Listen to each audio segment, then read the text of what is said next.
नमस्कार दोस्तों, एग्जाम साधक में मैं गिरिराज सोनी आप सभी का स्वागत करता हूं। अब तक हम यूनिट 9 के जो भी चैप्टर पढ़ चुके हैं उसी के क्रम में आगे चलते हुए आज हमारा जो नया टॉपिक होगा वो होगा इंटरनेट। इसमें हम पढ़ेंगे इंटरनेट से संबंधित जितनी भी जानकारियां हैं, यहाँ पर हमें सारी चीजों को पढ़ना होगा। यहाँ पर हम टोपोलॉजी भी देखेंगे और जो भी प्रीवियस ईयर क्वेश्चंस बन चुके हैं उनको ध्यान में रखते हुए सारे टॉपिकों को यहाँ पर कवर किया जाएगा। तो चलिए चर्चा को शुरू करते हैं। सबसे पहला जो मेरी क्लास शुरू होते से ही पहला सवाल ये बनता है कि इंटरनेट जो भी टर्मिनोलॉजी है, जो भी टॉपिक पढ़ते हैं उसकी डेफिनेशन क्या होती है या फिर उससे आप क्या समझते हैं। तो यहाँ पर यदि देखा जाए तो इंटरनेट है, इंटरनेट शब्द दिया गया है, ये है क्या? वास्तविकता में जो इंटरनेट शब्द है वो इंटरनेशनल नेटवर्क का संक्षिप्त रूप है। मतलब कि शॉर्ट फॉर्म है किसका है? इंटरनेशनल नेटवर्क का। ये क्या है? ये नेटवर्कों का, इसको इंटरनेट को जो है वो नेटवर्कों का नेटवर्क भी कहा जाता है।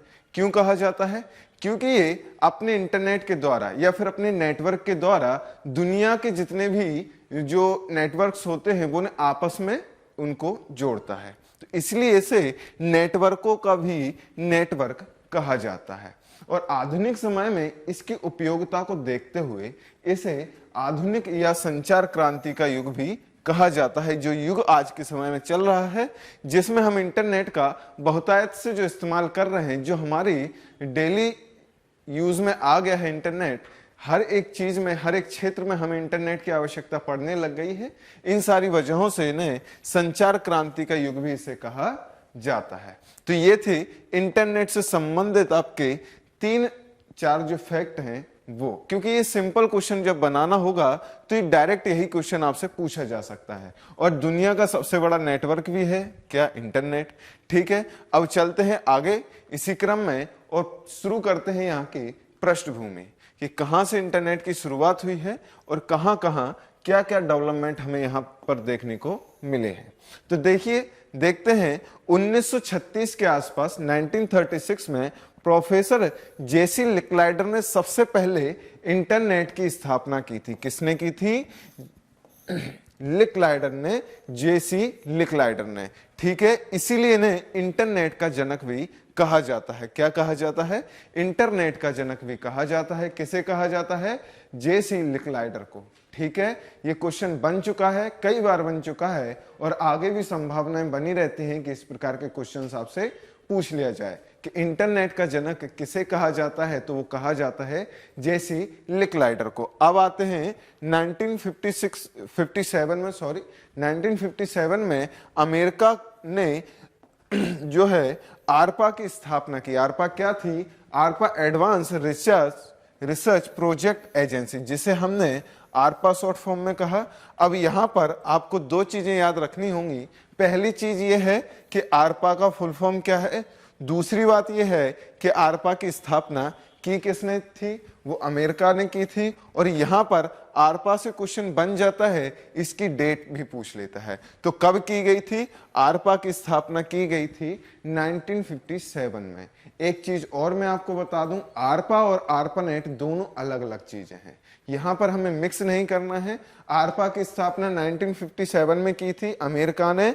इसका फुल फॉर्म क्या है? Advance research project agency. इसकी स्थापना की जिसका उद्देश्य क्या था? एक कंप्यूटर को दूसरे कंप्यूटर से जोड़ना। ठीक है, यहां तक आपको सारी चीजें क्लियर होंगी। अब आते हैं 1969 में क्या है कि जो अमेरिका की रक्षा विभाग ने, जो रक्षा विभाग था अमेरिका का, उसने आरपानेट की स्थापना की। क्या था आरपानेट? वही हम जो देख रहे हैं कि advance research project agency network जोड़ने के बाद ये क्या बन गया? आरपानेट। आरपा तो जो हमने अभी पढ़ा है वही था। उसके बाद जब नेटवर्क के साथ इसको जोड़ दिया तो क्या बन गया? ये आरपा नेट बन गया। ये एक प्रकार का नेटवर्क था जो किसने स्थापित किया था? अमेरिका की रक्षा एजेंसी ने इसको स्थापित किया था या फिर रक्षा विभाग ने इसको स्थापित किया था। कब किया था? तो 1969 में इसको स्थापित किया गया था। ये दोनों क्वेश्चंस आपको याद रखने होंगे, दोनों फैक्ट कि आरपानेट की स्थापना किसने की थी? तो आपको बताना होगा कि अमेरिका के रक्षा विभाग ने की थी, कब की थी, तो वो आपकी की थी 1969 में स्थापित किया था। आगे बढ़ते हैं, 1982 में इंटरनेट प्रोटोकॉल जो टीसीपी या आईपी को मानकीकृत किया गया। ठीक है, ये क्या होते हैं इनको हम आगे चर्चा विस्तार से करेंगे। यहां पर जो प्रोटोकॉल्स होते हैं उनकी स्थापना की गई कि जिन प्रोटोकॉल्स के आधार पर जो हमारा इंटरनेट है उसको चलाया जाएगा। ठीक है, आगे बढ़ते हैं। आगे बढ़ते हुए हमें देखना होगा कि भारत में इंटरनेट की शुरुआत कब हुई। तो भारत में इंटरनेट की शुरुआत होती है 1986 में। भारत में इंटरनेट की शुरुआत हो जाती है। इसकी शुरुआत कैसे होती है? एजुकेशन रिसर्च नेटवर्क, जिसे हम बोलते हैं इरनेट के लाभ के साथ हुई। मतलब इरनेट के साथ इसकी भारत में शुरुआत हो गई थी। तो इरनेट के साथ किसकी? भारत में शुरुआत हुई थी। ये दोनों बातें आपको याद रखनी होगी। कब हुई थी? 1986 में हुई थी। किसके साथ हुई थी? तो वो हुई थी आपकी इरनेट, जिसका फुल फॉर्म क्या है? Education research network. उसके बाद क्या हुआ? 1989 में जो टिम बर्नर ली जो हैं आपके ब्रिटेन के, उनकी आगमन हुआ। मतलब उनके जो भी आविष्कार थे, जो भी उनने अब तक डेवलपमेंट किया था, जो कुछ भी उनकी खोज थी, नए नए डेवलपमेंट थे, जो कुछ उनने बनाया, वहां उनकी शुरुआत हो जाती है। तो सबसे पहले इनने इंट्रोड्यूस कराया किसको? www को, जिसे हम वर्ल्ड वाइड वेब कहते हैं। इसका आविष्कार किया और इन्होंने ही आगे चल के क्या किया? HTML का भी आविष्कार किया। HTML क्या होता है? जो आपके www पर जो भी वेबसाइट वगैरह लिखी जाती हैं, बनाई जाती हैं, वो इन्हीं के आधार पर या इन्हीं के द्वारा आपकी बनाई जाती हैं, जिसे क्या बोलते हैं? Hyper text makeup language. और इसकी आपको फुल फॉर्म जरूर याद रखना है, HTML। इसी प्रकार के और भी आपको फुल फॉर्म आगे देखने को मिलेंगे। उन सारी चीजों के फुल फॉर्म आपको लगातार याद रखने पड़ेंगे, क्योंकि क्वेश्चंस आसानी से आपके सामने देखने को मिल जाते हैं। तो यहां पर www तो सबको याद होगा कि किसने बनाया था? तो वर्नर्स ली ने बनाया था। तो वहीं HTML की बात कर लें तो ये किसने बनाया था? ये भी वर्नर्स ली ने बनाया था। ठीक है, और उसके बाद 1989 में ही एक और डेवलपमेंट हुआ। वो क्या हुआ? वो था अमेरिका और ऑस्ट्रेलिया में वाणिज्यिक इंटरनेट की शुरुआत। मतलब कमर्शियल, या कह लें आपका कमर्शियल रूप से जो इंटरनेट है उसकी शुरुआत कर दी गई थी। ठीक है, आगे बढ़ते हैं। आगे बढ़ते हुए 1989 में आपका ARPANET जो है उसका विघटित कर दिया गया। एक मिनट, ARPANET को विघटित कर दिया गया। और उसके बाद क्या था? 1991 में जो आपको ARPANET था उसने क्या किया कि ये जो www था, इस www को आम जन के लिए या आम प्रयोग के लिए खोल दिया गया। तो यहां पर ये सारे डेवलपमेंट आपको 1991 तक के लिए देखने को मिला होगा। तो ये जो www है वो किसने खोला था? ARPANET ने खोला था आम जन के लिए। ठीक है, और यही निःशुल्क सेवा भी आगे आपको प्रोवाइड कराएगी। चलते हैं आगे। क्या है? मार्क्स एंडरसन द्वारा www में प्रयुक्त होने वाली पहली जो ग्राफिक वेब ब्राउजर है उसका विकास किया गया। मतलब यह है कि www पर या वर्ल्ड वाइड वेब पर आपका जो ग्राफिकल वेब ब्राउज बनाए जाते हैं उसका विकास किया। किसने किया? ये किया था एंडरसन के द्वारा, मार्क्स एंडरसन के द्वारा ये विकास किया गया था। और वहीं पर ये जो सर्न है, सर्न था, ARPANET नहीं, सर्न ने क्या किया कि सर्न ने ये जो www है उसे निःशुल्क उपयोग के लिए उपलब्ध करा दिया गया। आगे जाके सर्न ने, ये एक एजेंसी थी, उसने क्या किया? उसने आपको यूरोपियन एजेंसी थी, रिसर्च एजेंसी थी। इसने जो www है उसे आम जन के लिए निःशुल्क उपलब्ध करा दिया था। उसके बाद क्या था? उसके बाद आप देखेंगे कि www के लिए टिम बर्नर्स-ली ने विभिन्न मानकों और प्रोटोकॉल्स का विकास किया। और इसके लिए W3C, ये आप याद रखना कि W3C क्या है। ये बहुत आजकल आज के समय में एग्जाम के पॉइंट ऑफ व्यू से बड़ा ट्रेंडिंग हो गया है, क्योंकि ये एक ऐसी चीज है जो आपके मानक कहें या जो भी विकास करने के लिए शर्तें हैं उनको निर्धारित करने की शुरुआत यहीं से की गई थी। तो ये क्या था कि जो प्रणाली है, जो मानक हैं, जो प्रोटोकॉल्स हैं, उसको विकसित करने के लिए इस चीज की विकास किया गया था, जिसका नाम क्या है, W3C world wide web consortium. ठीक है, इसकी शुरुआत की गई थी। उसके बाद देखते हैं 1995 में यहां पर भारत के अंदर 1995 में BSNL मतलब विदेश संचार निगम लिमिटेड की स्थापना की गई और भारत के अंदर इंटरनेट की शुरुआत यहां पर स्थापित हो गई या फिर आमजन को मिलना शुरू हो गया।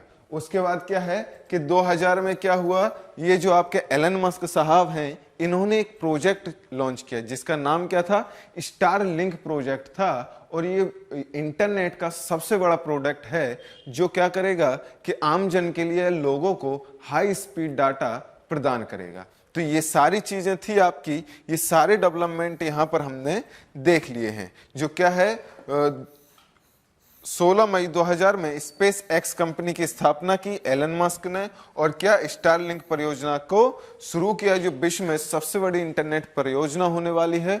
और इसका मुख्य उद्देश्य क्या है, इसका मुख्य उद्देश्य है आपको हाई स्पीड इंटरनेट प्रोवाइड कराना। तो यहां तक की बातें हमने अब तक कर ली हैं। अब आगे बढ़ते हैं।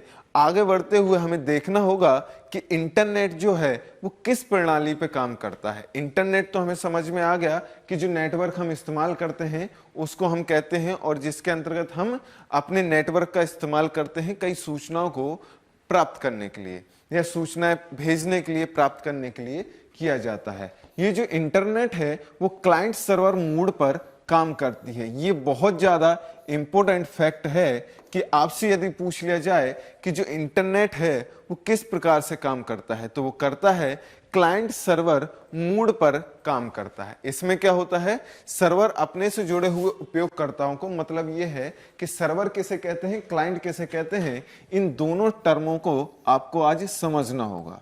ठीक है, इन टर्म्स को समझ लेते हैं। क्या है, सर्वर वो होता है जो आपको सर्विस प्रोवाइड कराता है। सर्वर वो होता है जो आपको सर्विस प्रोवाइड करा रहा है। जैसे मैं यदि आपको कोई सर्विस प्रोवाइड करा रहा हूं, इंटरनेट प्रोवाइड करा रहा हूं, तो यहां पर मैं आपके लिए सर्वर हो गया, और वहीं जो इस सर्वर का इस्तेमाल करता है, जो इसका उपयोग करता है, उसे बोला जाता है क्लाइंट। ठीक है, तो ये इंटरनेट, अब आप समझ गए होंगे कि इंटरनेट क्लाइंट और सर्वर मोड पर काम करता है, कि सिर्फ सर्वर के होने से काम नहीं चलेगा, सिर्फ क्लाइंट के होने से काम नहीं चलेगा। ये सर्वर और क्लाइंट और सर्वर दोनों मोड पे होता है, तभी ये काम करता है। तो इसके अंतर्गत क्या होता है कि एक सर्वर होता है जो अपनी सेवाएं प्रोवाइड कराता है लोगों को, और जो सेवा को लेते हैं उन्हें हम क्लाइंट बोलते हैं। और यदि सर्वर के पास कोई डाटा नहीं है, कोई भी सूचना जो आपने मांगी है वो सर्वर के पास यदि उपलब्ध नहीं है, तो उस डाटा के या जो आपने इंफॉर्मेशन मांगी है उसके सर्वर तक पहुंचता है। जिस सर्वर में वो है, कहीं और दूसरे सर्वर में है, तो वहां पहुंचता है, वहां से सूचना को प्राप्त करके आपको प्रोवाइड करा दी जाती है। तो बस ये इस फॉर्मूले पे काम करता है। दो बातें आपको याद रखनी है। पहली बात याद क्या रखनी है कि किस मोड पर काम करता है, तो वो करता है क्लाइंट सर्वर मोड पे काम करता है। सर्वर किसे कहते हैं, जो इंटरनेट प्रोवाइड करता है, और जो क्लाइंट होता है उस क्लाइंट किसे कहते हैं, जो सर्वर का इस्तेमाल करता है। इन दो टर्मिनोलॉजी को आपको याद रखना है। और किस मोड पे काम करता है, तो इसी मोड पर काम करता है। यदि मांगी गई सूचना उस सर्वर के पास उपलब्ध नहीं होती है, तो वह उस सर्वर की जो पहचान करता है जहां पर यह सूचना उपलब्ध है, और वहां से ये सूचना उपलब्ध करता है और सूचना को क्लाइंट तक पहुंचा देता है। यही एक पूरी प्रक्रिया इस इंटरनेट के अंतर्गत होती है। और ये क्या होता है, इंटरनेट जो है सभी नेटवर्कों का एक समान नियमों और प्रोटोकॉल्स का उपयोग करता है। मतलब ये है कि इंटरनेट से जुड़ने के लिए समान नियम और समान प्रोटोकॉल्स होते हैं। उसी के आधार पर सर्वर और क्लाइंट आपस में जुड़ते हैं और यहाँ पर इंटरनेट की सेवा प्राप्त करते हैं या एंजॉय इसको किया जाता है। आगे बढ़ते हैं। आगे बढ़ते हुए हमें देखना होगा, आगे मैंने बोला था कि इसके संबंध में थोड़ी सी आपके साथ चर्चा करूंगा। अभी भी यहां पर थोड़ी सी चर्चा करके विस्तार से चर्चा आपके साथ टीसीपी या आईपी है, इसके बारे में आगे बहुत विस्तार से आपके साथ चर्चा की गई है। तो यहां पर क्या है, ट्रांसमिशन कंट्रोल प्रोटोकॉल जिसे टीसीपी कहा जाता है, और वहीं इंटरनेट प्रोटोकॉल जिसे आईपी भी कहा जाता है। इन दोनों से क्या होता है कि जो सूचनाएं होती हैं, जैसे कोई भी सूचना है, कोई भी डाटा है, वो जो एक स्थान से दूसरे स्थान पर बंडल्स की तरह जाता है, मतलब पैकेट की तरह या बंडल की तरह एक स्थान से दूसरे स्थान पर जो सूचनाओं का भंडार है वो भेजा जाता है। किसके रूप में? बंडल के रूप में। इनको सुचारू रूप से चलाने के लिए इंटरनेट सेवा प्रदाता, मतलब क्या है, आईएसपी मतलब इंटरनेट सर्विस प्रोवाइडर जो होता है, उसकी सेवा लेनी पड़ती है। मतलब ये है कि मुझे अपना कोई डाटा जो है वो भेजना है, मुझे अपना डाटा भेजना है, तो इस डाटा को भेजने के लिए मैं क्या करूंगा, इंटरनेट का इस्तेमाल करूंगा। तो इंटरनेट इस्तेमाल करने के लिए मुझे किसी सर्विस प्रोवाइडर के साथ ये शर्त रखनी होगी, या उसकी जो शर्त होगी, शुल्क होगी, उसका भुगतान करके उसकी सेवा मुझे लेनी होगी, और अपने डाटा को स्थानांतरित करूंगा या फिर भेजूंगा। और ये डाटा जाएगा किस प्रकार से?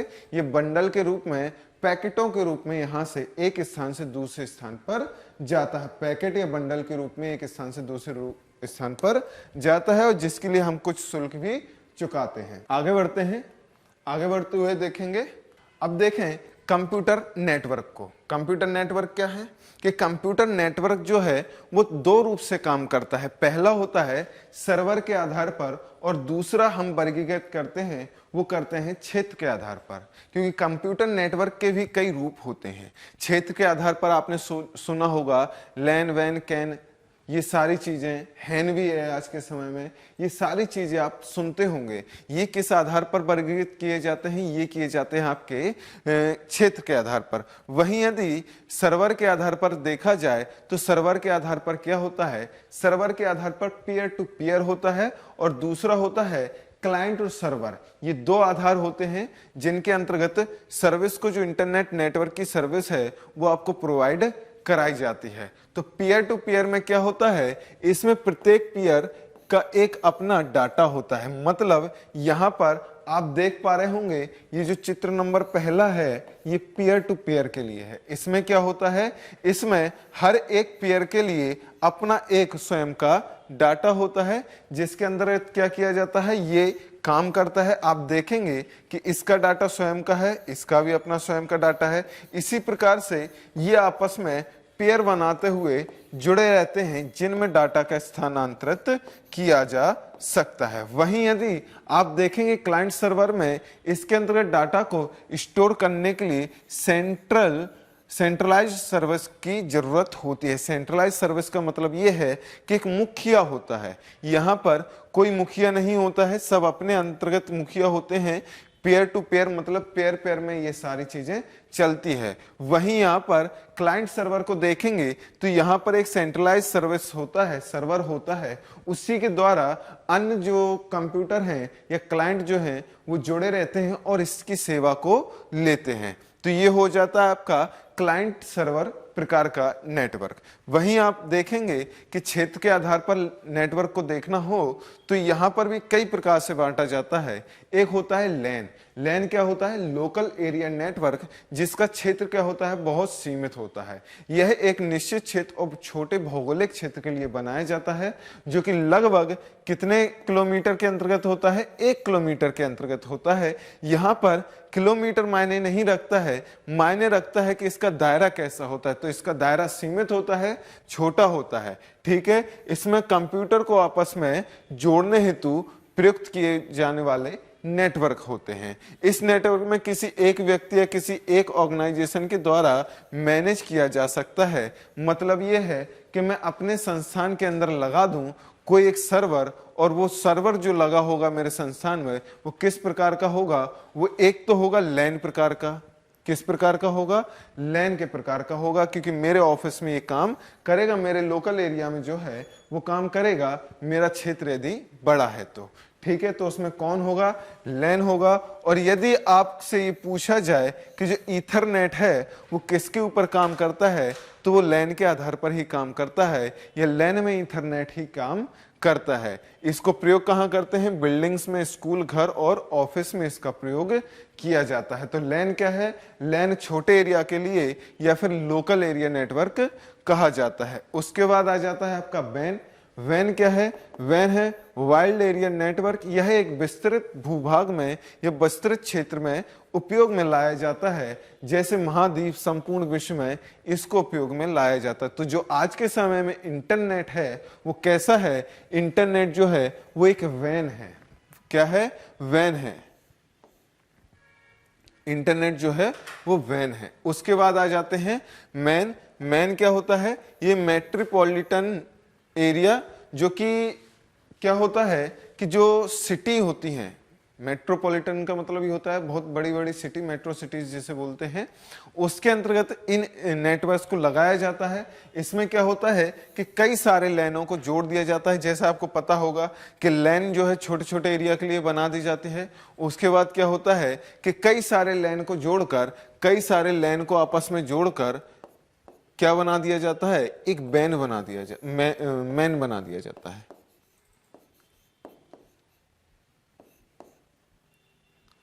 एक मैन को बना दिया जाता है। कैसे?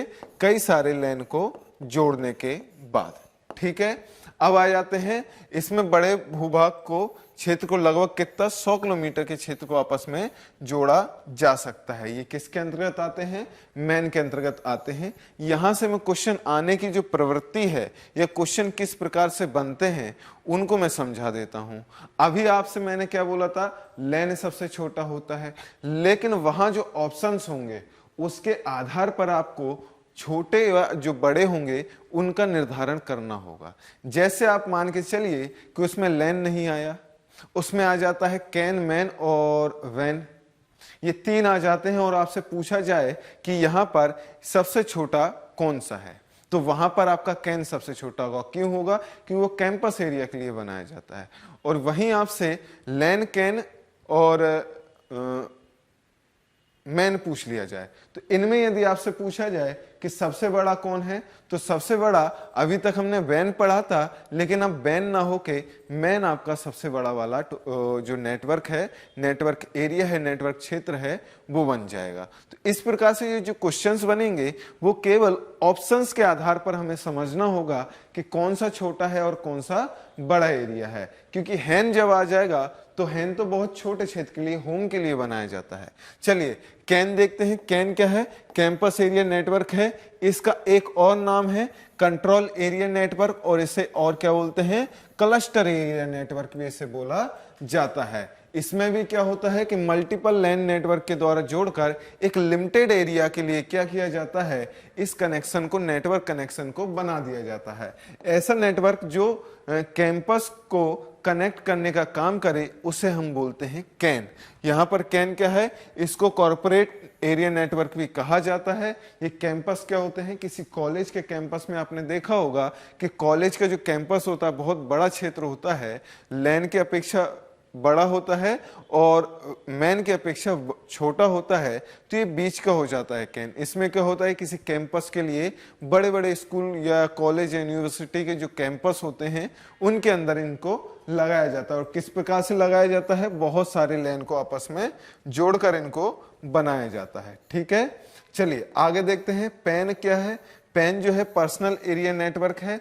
यदि किसी एक व्यक्ति के वर्क स्पेस को कनेक्ट करने का काम करता है तो क्या होता है? आपका पैन होता है। मतलब ये समझ लीजिए कि आपने हॉटस्पॉट ऑन किया, ठीक है, हॉटस्पॉट को ऑन करके आपने अपने किसी दूसरे डिवाइस को कनेक्ट किया तो एक प्रकार का पैन हो जाएगा, क्योंकि आपने पर्सनल यूज के लिए इस्तेमाल किया है। या फिर आपने घर पे या एक रूम में ब्रॉडबैंड लगवा लिया है और आप अपने सिस्टम पे उससे काम करते हैं, तो वो भी आपके पर्सनल यूज के लिए हो जाता है। तो ये आपका किसके अंतर्गत आएगा? पैन के अंतर्गत ही आएगा। तो चलिए आगे बढ़ते हैं।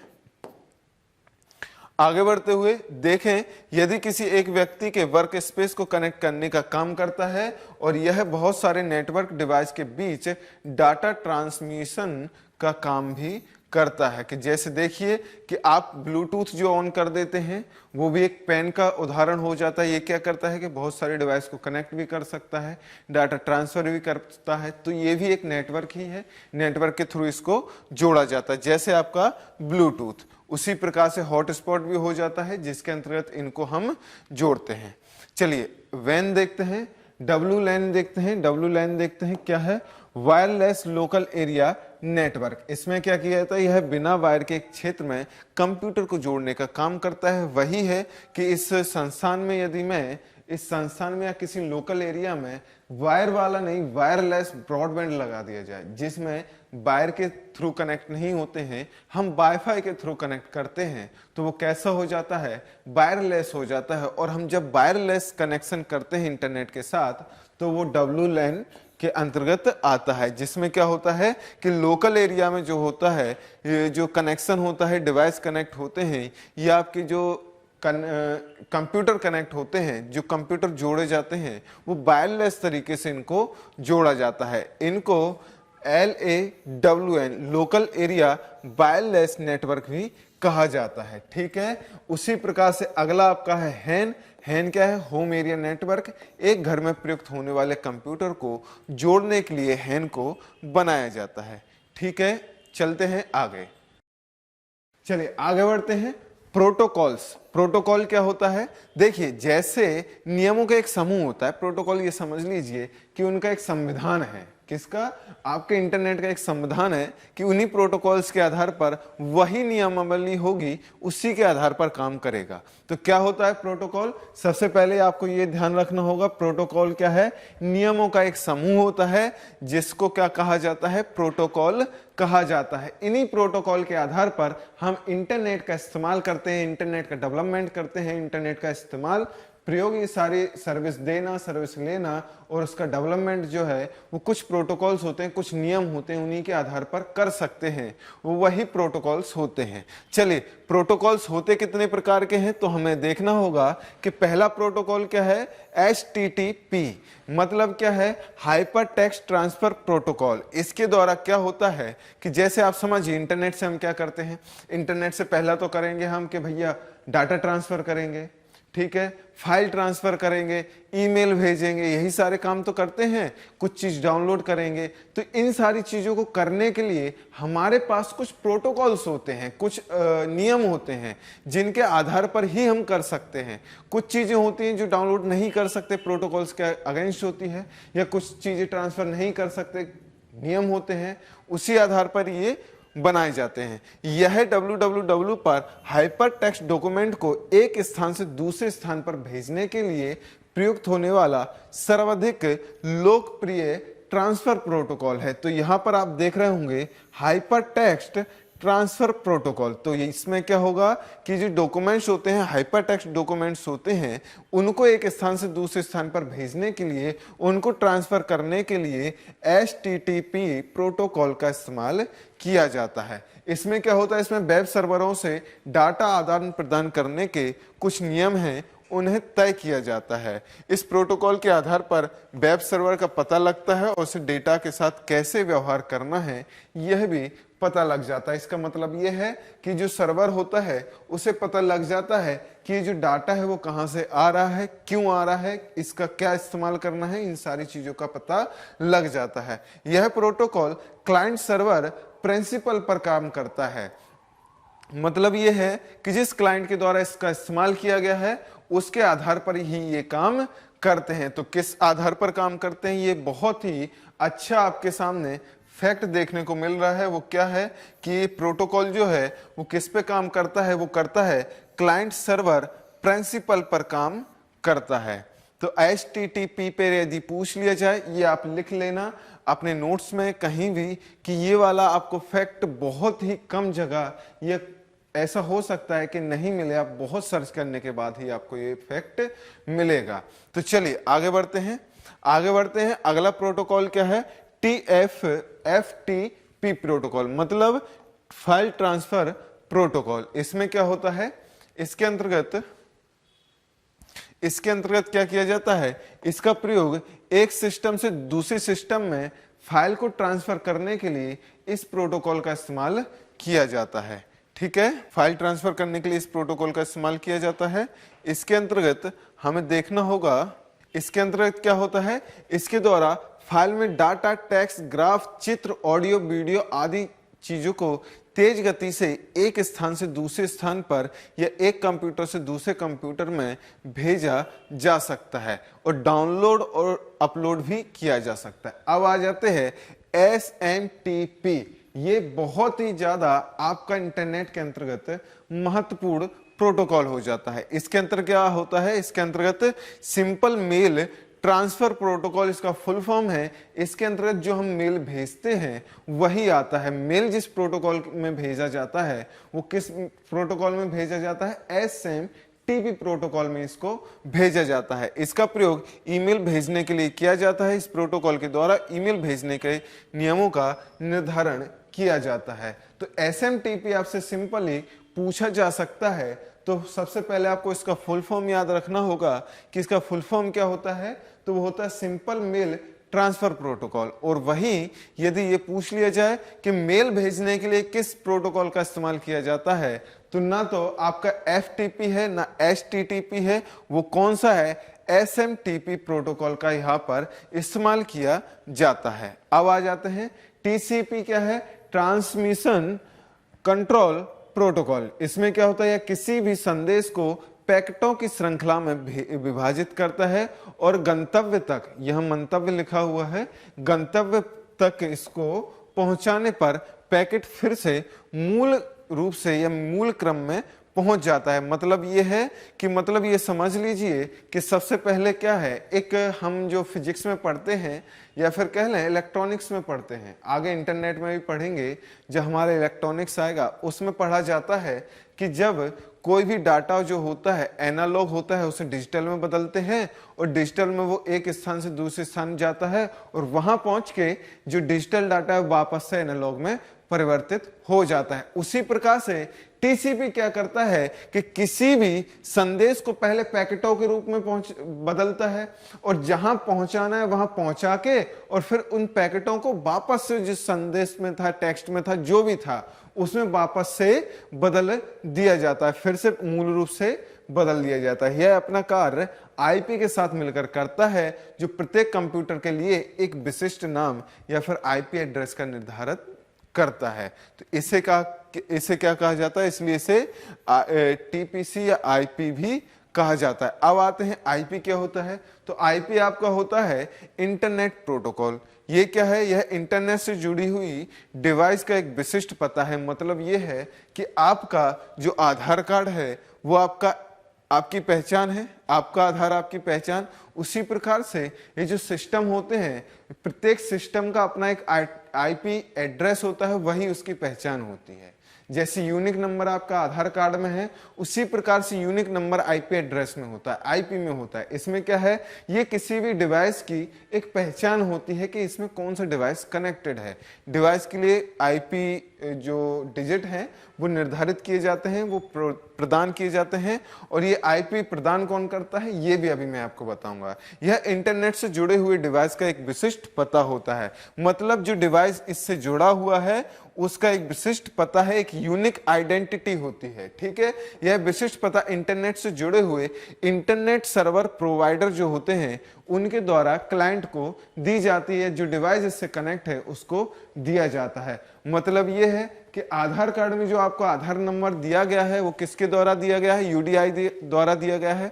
उसी प्रकार से जब कोई भी डिवाइस यहाँ पर सर्वर से जुड़ता है तो सर्वर उस डिवाइस को एक विशिष्ट पता देता है, विशिष्ट कुछ अंकों का पता देता है। वही अंक जो होते हैं उन्हें हम कहते हैं IP या फिर इंटरनेट प्रोटोकॉल। इसी को आगे बढ़ के हम IP एड्रेस भी पढ़ेंगे।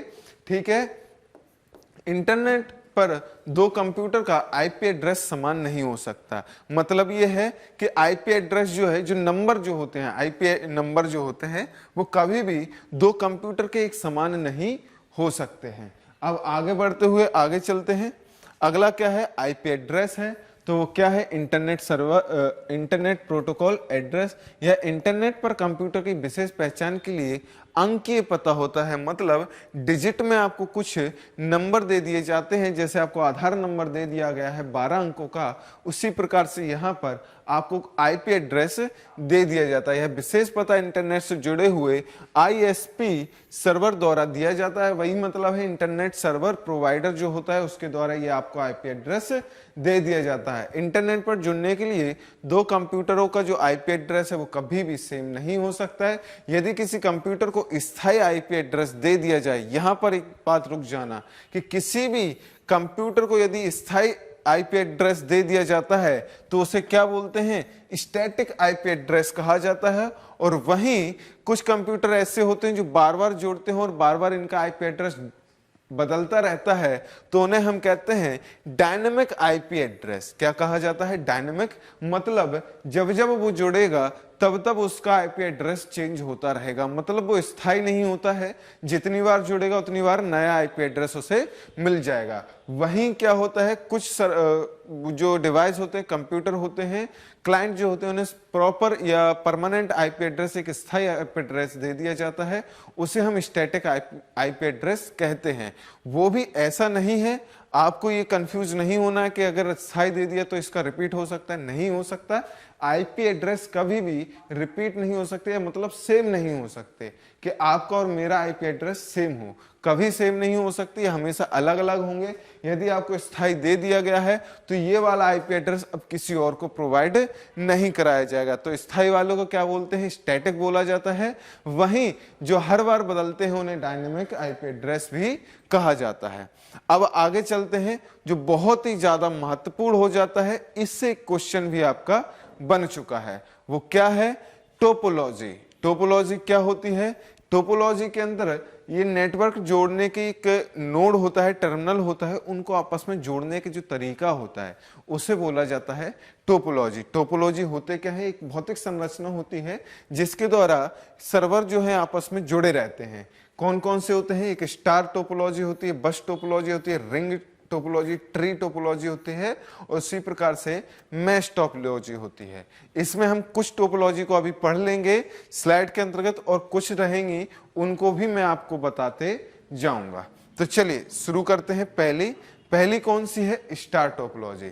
देखिए यहां पर एक चीज को याद रखें, ये टोपोलॉजी में एक बहुत अच्छी बात यह है कि इनके शब्दों से ही इनके बारे में आप जानकारी लगा सकते हैं, इनको सॉल्व कर सकते हैं। ये देखिए एक ये जो चित्र है वो स्टार की तरह आपके सामने डायग्राम दिख रहा है।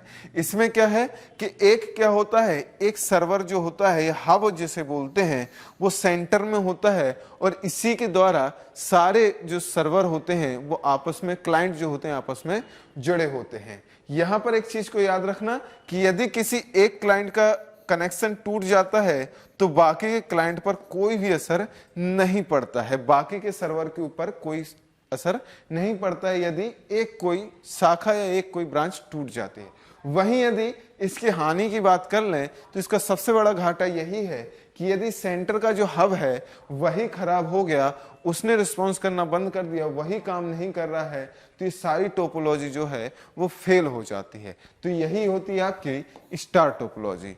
आगे बढ़ते हैं, अगले में देखें, अगला है आपका बस टोपोलॉजी। बस टोपोलॉजी आप देख रहे होंगे, बस की तरह एक सीधा सा चित्र बना दिया है, सीधी सी टोपोलॉजी होती है। इसमें क्या होता है, एक टर्मिनल ये होता है, एक टर्मिनल ये होता है, इनके द्वारा एक सिंगल लाइन के द्वारा ये कंप्यूटर अलग अलग जुड़े रहते हैं। इसमें क्या होता है कि एक सीधी स्ट्रेट लाइन में जाएगी जिसे आप सेगमेंट भी कहते हैं या फिर सर्वर लाइन भी कहते हैं। ये सर्वर लाइन जाती है और इसी के द्वारा अलग अलग डिवाइसों को कनेक्ट कर दिया जाता है। इसमें भी वही है कि यदि एक सिस्टम खराब हो जाता है, एक काम नहीं करती है, कोई एक शाखा काम नहीं करती है इसकी, तो आगे की किसी भी शाखा के ऊपर प्रभाव नहीं पड़ता। और इसके अंतर्गत समान रूप से, जैसे स्टार में समान रूप से आपको डाटा मिलेगा, उसी प्रकार से यहाँ पर भी समान रूप से आपको डाटा प्राप्त होता है। यहाँ पर कोई भी भेदभाव नहीं होता है कि पहले इसको मिलेगा फिर उसको मिलेगा फिर उसको मिलेगा,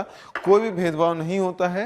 ये समान रूप से यहाँ पर डाटा आपको प्रोवाइड कराया जाता है। वहीं आ जाता है रिंग टोपोलॉजी। रिंग टोपोलॉजी क्या होता है?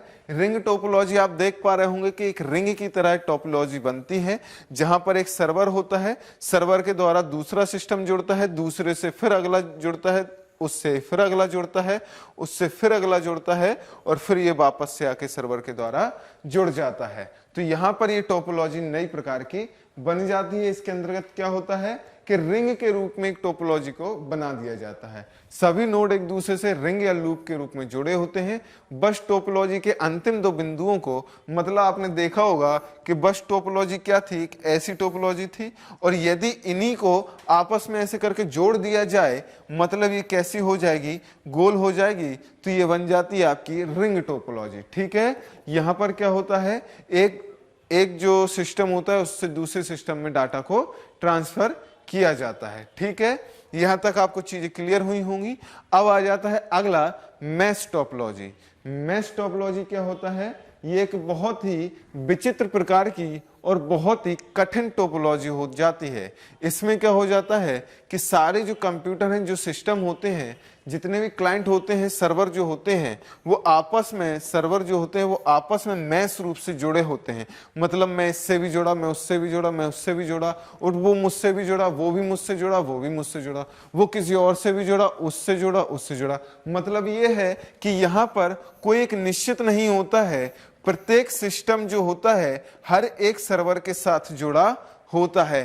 प्रत्येक सर्वर के साथ जुड़ा होता है। जैसे आप देख पा रहे होंगे, मैं यहां आपको दिखा दूं कि यदि इसकी बात करूं, इसको मैं ए मान लूं, इस वाले सर्वर को ए मान लूं, तो ये इसके साथ भी जुड़ा है, ये इसके साथ भी जुड़ा है, ये इसके साथ भी जुड़ा है, तो ये इसके साथ भी जुड़ा हुआ है। उसी प्रकार से यदि इसको मैं बी मान के चलूं, तो इसको देखिए, ये इसके साथ ए के साथ भी जुड़ा है, ये सी के साथ भी जुड़ा है, और ये आगे देखिए इससे भी जुड़ा है, ये देखिए ये और इसके साथ भी जुड़ा हुआ है। ये आपस में जितने भी सर्वर होते हैं वो आपस में मैश रूप से जुड़े होते हैं। नहीं पता होता है कहाँ का ट्रांसफर कहाँ हो रहा है, ये आपस में एक दूसरे से जुड़े रहते हैं।